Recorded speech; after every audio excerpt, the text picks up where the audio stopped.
Lunuso ngayon, no, pag-usapan natin itong tungkol sa nangyayari sa mundong ito ngayon, no? Yung mga paghihirap, yung pagtaas ng mga presyo ng mga bilihin at ng mga langis. May mga tao na wala talagang alam-alam patungkol sa Biblia. Mga taong hindi alam kung ano ang sinasabi sa Biblia. Ang mga tao, ilang taon na sa panahon ni Kristo din, binalaan na tayo ni Kristo na sa darating na araw, darating ang pinakamahirap na panahon na ito. Ang crisis, ang tagutom, ang pagtaas ng mga presyo, at ang gira. Yung mga tao kasi, panay sisi sa mga leader o mga presidente ng ibang bansa, bakit mo inatake ganito? At yung bansa naman, bakit nyo hinuhold dito ganito, ganyan? Kung alam nyo, noon pa man, binalaan na tayo ng ating Panginoong Hesukristo na mangyayari itong mga bagay na ito. Yung mga babala na yun, sinasabi yun ng Panginoon upang tayo ay makapaghanda pag sa mga oras na darating na ito. Kaya tayo naghihirap na experience natin ang ganitong sitwasyon. Kasi nga, ang mga tao not prepared, hindi prepare sa mga nangyayari. Dahil nga hindi nila alam ang kautusan ng Diyos. Hindi nila alam kung ano ang sinasabi sa salita ng Diyos.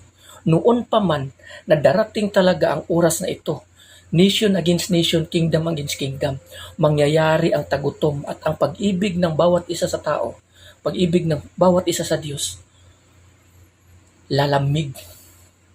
Ito ang mangyayari. Kaya ngayon, ano nangyayari? Ang mga tao pa naisisi sa mga ganito, ganyan. Bakit gira? Bakit hindi na lang magmahalan? Biblical yan. Sa hindi pa nangyayari ang mga bagay na ito, sa wala pa ang mga taong ito, wala pa yung mga nuclear, mga missile, mga ano, yung mga bagay na yan sa panahon ni Kristo.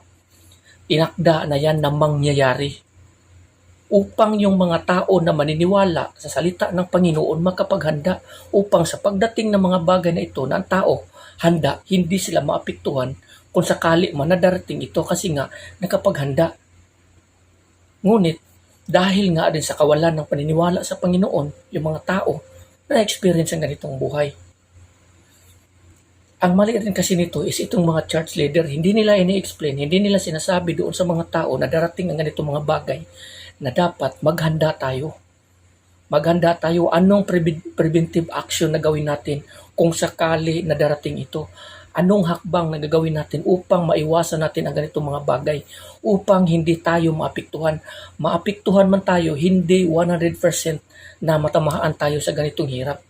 Kundi maapektuhan man tayo, may 70%, may 50% pa tayo. So may 50% apektado tayo, so hindi tayo tuluyan na bumagsak. Dahil nga sa blind ang mga tao, panay sisi sila sa mga nangyayari sa mga bansa, sa mga leader, ang hindi nila alam na sa noon pa man, sa hindi pa idiniklara, hindi pa sinabi, or hindi pa ginawa, or hindi pa nangyayari ang mga bagay na yan, tinakda na yan.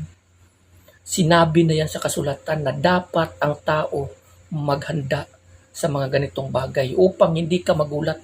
Kaya nga yung mga tao, nung dumating ang ganitong sitwasyon na yun, gulat na gulat yung mga tao. Panay sisi, ganito, ganyan. Dapat naghanda na tayo upang hindi tayo masyadong apektado. Sabi nila, apektado kami kasi mahihirap kami. Ganito, ganyan. No? So, lahat talaga apektado niyan. Pero kung yung advantage nga yung mga taong nagbabasa ng Biblia. Kasi nga, kung ikaw totoo, no, nagbabasa ka ng Biblia, pinag-aralan mo at pinaghandaan mo yung mangyayari na darating talaga ang mga bagay na ito, kailangan maghanda ako, anong preventive action ko, anong hakbang ko upang hindi ako 100% na apektado nito. Kung sakali na darating. Una tayong naapektuhan doon sa pandemic ng COVID. Noon. Biblical yun. Maraming mga tao, kahit ako, hindi ako nakapaghanda noong time na yun. So buti na lang nung time na yun na walang-wala na ako. Dumating na talaga sa punto na 3,000 na lang ata yung pera ko nung time na yun. Buti na lang talaga no, na tinulungan ako ng Diyos na mabalik ako doon sa sa trabaho ko. Na muli ko na suportahan yung pamilya ko. Kasi nung time na yun, hindi ko inaakala na yun pala talaga ang mangyayari. Ngayon, itong mga bagay na ito, pinag-aralan ko na at hinintay ko talaga nakikilos ang Amerika. Bawat hakbang, yung mga mata ko, nakatuon ako dyan. Nakatuon yung mata ko dyan sa bansa na yan. Kasi alam ko, na sa oras nakikilos yan, unti-unti at susunod na yan. Kasi nga, biblikal yan. Kaya sabi ko, kung sakali na darating ang panahon na atake sa na ganito, kailangan may hakbang akong gawin upang hindi ako masyadong maapektuhan at yung pamilya ko.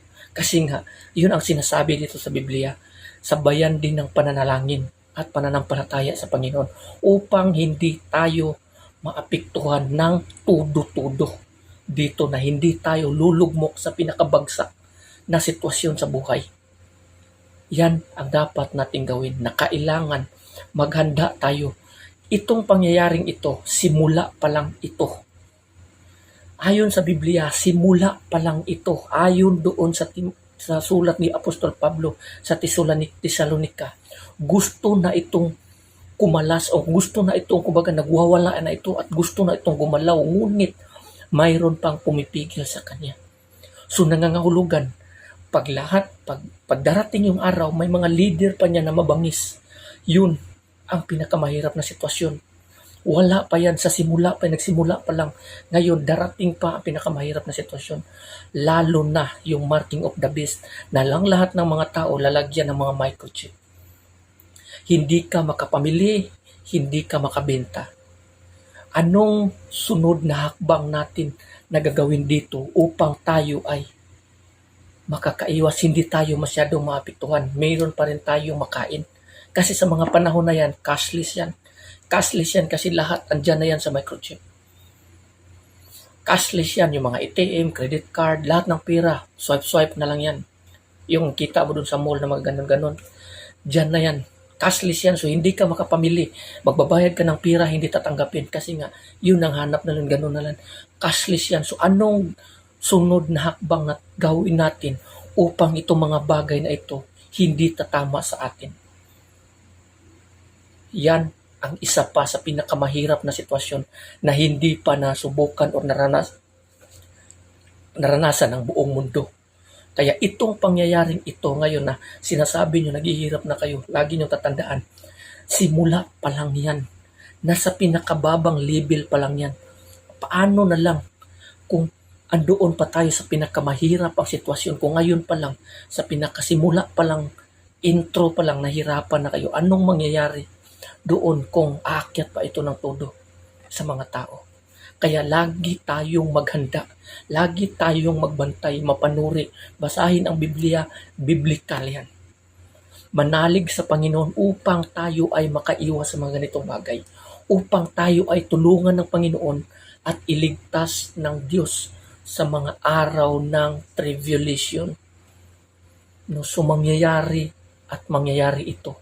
Kasi nga sa wala pa ang mga tao ngayon, wala pang mga gadget or mga technology, tinakda na ng Panginoon at sinabi na yan, binalaan na niya ang lahat ng mga tao na mangyayari ito. Babala yun upang ang mga tao makapaghanda sa mga mangyayari kung yung mga bagay na yan ay darating.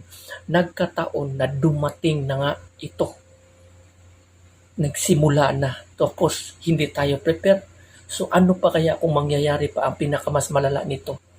Lulugmok tayo, mamamatay tayo sa gutom. So kailangan tayong maghanda at manalig at mananampalataya sa ating Panginoon na sana tayo ay iligtas niya. No? So hanggang dito na lang. Maraming salamat and God bless.